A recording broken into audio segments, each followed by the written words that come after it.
This is Lisa Niver from Said Go Travel, and I am so honored to be here with three-time Emmy Award winner and new book author, Gaby Natale. Hello, Lisa. Welcome to my living room.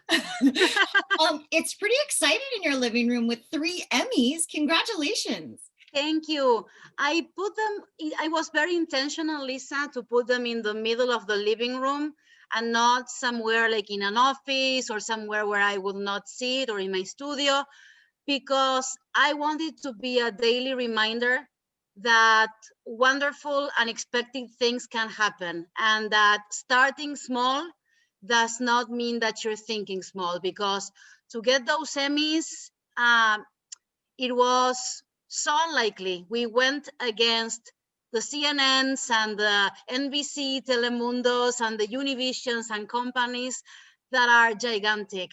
And it's a testimony to the power of dreams, truly.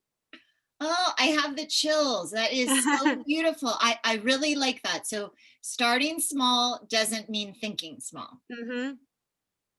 I go ahead.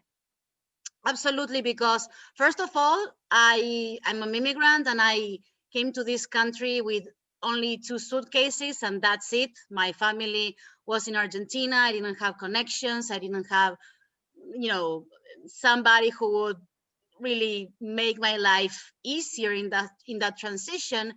And then when I was able to be an entrepreneur and to start creating my own content, which was in the year 2007, before that I was an employee at a network. So I was a reporter and an anchor, but I was covering stories somebody else had to approve. And the lesson for me, when I quit that job, that everybody told me, you're crazy, because nobody quits jobs like that. You know what I mean? Yes. uh, is that you have to follow your heart first, and then that when you open yourself up to the world opens itself up to you, and you cannot imagine in which ways it's going to happen. But for me, starting creating content as I did in a carpet warehouse in West Texas, to eventually have a syndicated show, to winning 3 national Emmys, was something unthinkable. But that's why I always say starting small does not mean that you're thinking small. I really like that. And just so everybody who's watching knows, I know you started in 2007 in Texas and your show's called SuperLatina, right? And Mm-hmm. can you tell everybody a little bit about what were you when you first started, what were you sharing? So when I first started, and it's a continuum. I see that as a 360. Like, now we don't think about content so much per platform. It's a 360 the way we create content. But my motivation was, I felt that women, and in particular Latinas in front of the camera, we were portrayed in a very stereotypical way. I Mm. am a multi-dimensional woman. So is my family, my mother, my uncles, everybody that I know is like that. But when I saw women, and particular Latinas, portrayed, they were portrayed in a very stereotypical way. And so what I did is I started creating content with that had the dignity and the respect that I believed Latinas deserved. Uh, and it opened so many doors to me, because when I was working in front of a camera, I realized, Lisa, that in order to grow in the industry, if I followed the rules, I will have to embrace a stereotype that Mm. I was not happy with. So it was either the stereotype of the sexy Latina, the one that is doing the weather with a tight little dress, and it's like she is expected to be sexy 24/7, like the wind is blowing from the south. Or the other one, which is more like the news anchor, who is unfairly expected to sacrifice spontaneity for credibility. And I thought that the parts of my personality of my life and the parts of me that made me would have to be erased for me to Mhm. comply with those stereotypes. And I knew that if I did that, I had the clarity to know that if I did that, I would be very unhappy. And that's why I quit my job and I started creating content that made sense for me. I think that it doesn't just make sense to you, it makes sense to a lot of people, because on YouTube you have 45 million views. Yes. Congratulations. So you're so multi-platform. You have Emmys on television, you have a tremendous YouTube following, and talk to us a little bit about your brand new book. And the book, The Virtuous Circle, I love it. This book was what I thought after, what I asked myself after decades of interviewing the best of the best, of interviewing super achievers, pioneers, successful underdogs from all walks of life. And what I asked myself is, Lisa, what do all these incredible people have in common? You know, they come from different professions, nationalities, backgrounds, but what did they have that set them apart from the rest to rise to the top of their profession, whatever that was?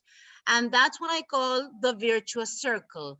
And it's to make it short, you know, it's 7 archetypes that they really live inside all of us. It's uh, the dreamer, which is the one that allows us to visualize this dream. It's the architect, which is the one that allows us to plan. The maker, which is when we execute that dream, and many people, they fall in that phase. They dream, they plan, but they never execute. And then it's all those steps. The next one is the apprentice. You have to perfect your craft. Then what you have to do is to be perseverant. You have to be a warrior. And then when whatever you learned from the apprentice and the perseverance you have from your inner warrior meet an opportunity, because sooner or later in life, we have an opportunity. That's your moment of achievement and you become the champion. But here's the thing. The last archetype, the 7th one, is the leader. And to go from the champion to the leader, I ask people a very simple question. Champion, what are you using your achievements for? If you're using your achievements for something bigger than yourself to make this a better world, then you're going to inspire and you're going to become the leader. Because Lisa, not everybody who is a super achiever is somebody who is looking for the collective well-being. Some people, they are just collecting individual achievements, but they are not thinking about the neighbor, the other person, the collective well-being. That's why in my definition in the book, to be a leader, to qualify as a leader, you need to be somebody who is using your achievements for something bigger than yourself. And we need those people. So with all of your vast experience living in Argentina, coming to the United States during a global pandemic, it's going to be the inauguration. I know in your book you said, we must not jump to permanent conclusions based on temporary circumstances. So what have you been telling yourself and your viewers about how to get through this uncertain time of COVID? Well, setting aside the lives that were lost, because the lives that were lost are not temporary, that is permanent. Putting that aside, I have been very intentional in reminding people that they, as I said, they shouldn't jump to permanent conclusions about their future, about their talent, about their dreams, about whatever is possible for them based on temporary circumstances.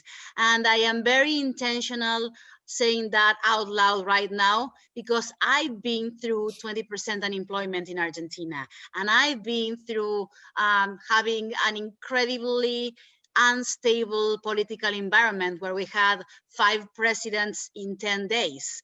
And so, of course, we never thought that the things that we've seen at the Capitol would happen in the United States. Those of us coming from Latin American countries, I mean, it shocked the Americans, it was a familiar scene for everybody from Latin America to seeing this kind of uncertainty, but we didn't know it was going to happen here as well, to a lesser degree, of course.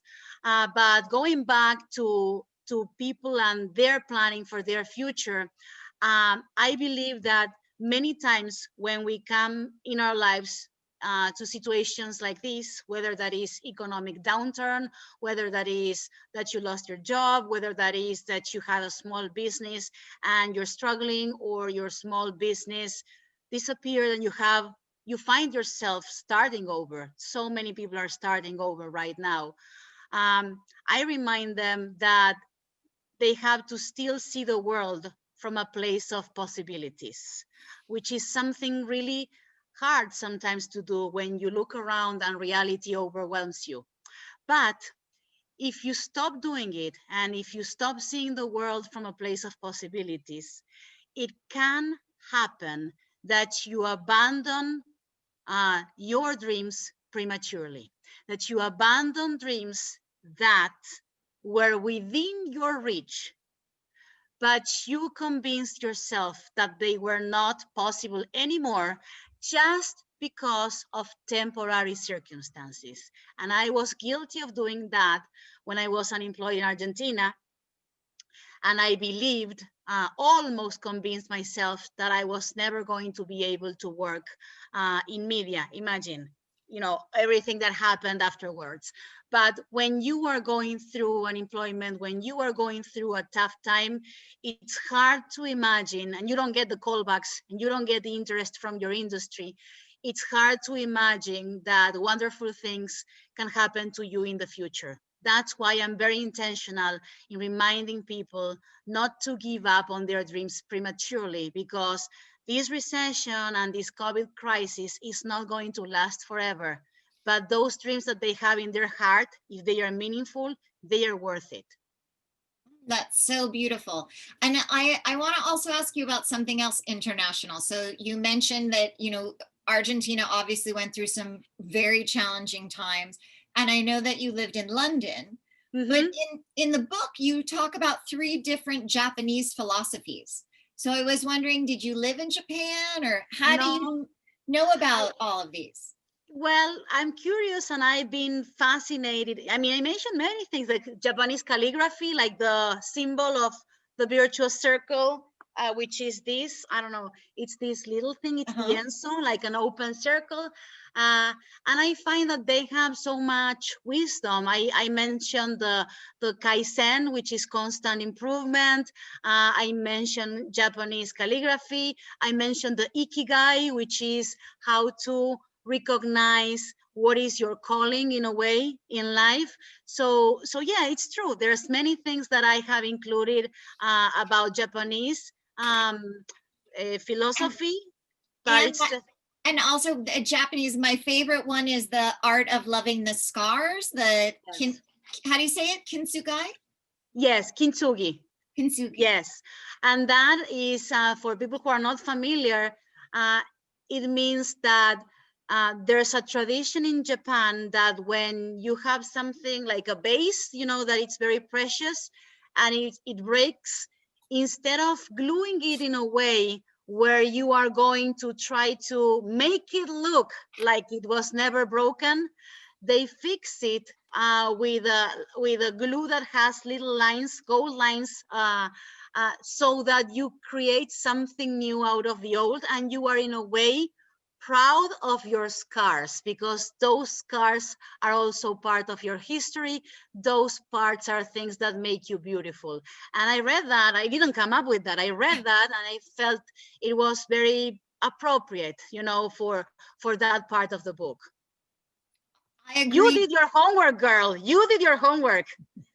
No, I agree. And I think that's really important. And I myself do ceramics, and we talk about some different Japanese ceramics philosophies. There's one about that it's okay if things aren't perfect. It's wabi sabi, but I hadn't heard about the one about the scars. And I love that so much, especially in this time. Especially in this time. But I feel like in this time, we are starting to show a little bit more our scars. People are saying, I don't have a job, I'm looking for something new. I'm whatever, reinventing myself. And in other times, because losing a job was something that happened more individually and not like now that is collectively, people would be so much more embarrassed to share it, or people would feel like it's only their problem. And right now, because it's happening to so many people and because so many small business owners are struggling and trying to keep their businesses alive, we are having more honest conversations. I feel like so many masks are falling, and I think it's very healthy, because how horrible it is that you lost your job and you cannot even talk about it because you feel like it's embarrassing and it was not even your fault to start with. Right. I do think that, and I think that really leads into the other thing you talked about in the book, which is the only guaranteed impossible is if you don't try. Mm-hmm. And that people are afraid sometimes to try, but you talk a lot about small steps lead Yes. to big goals. So is there any suggestion you have to people, like they have had this horrible time? Obviously they should read your book. That's a good suggestion. Mm-hmm. Yeah, they should read the Virtuous Circle because it's all about emerging stronger.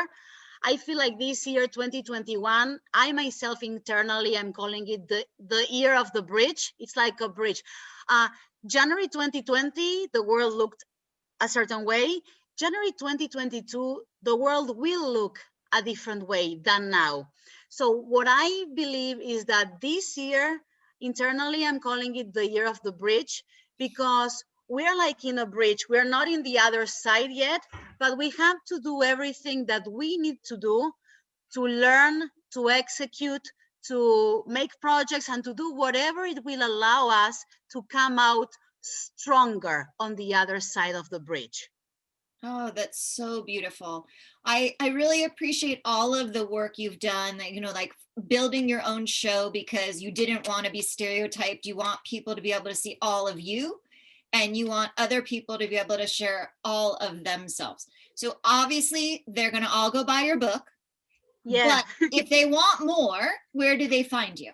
Please follow me on social media at Gaby Natale, and also we're doing every day at 9 a.m. Central Time, a little live 10-15 minutes to set our intention for the day, recalibrate our energy, and start the day with the right foot, because I am seeing there's so much need, Lisa, for connection. We're all isolated, we're all in our homes, we're all missing hugging each other, hugging our families, and that's why I started doing it every day at 9 a.m. Central Time, to keep pushing ourselves to see the world from a place of possibilities, even in difficult times. Is the 9 a.m. on Instagram or YouTube? Where do they find that? It's a simulcast in all platforms. I'm Oh, doing it with a different in a platform that allows me to do YouTube, LinkedIn, Facebook, Twitch, Twitter. So it's everything at the same time.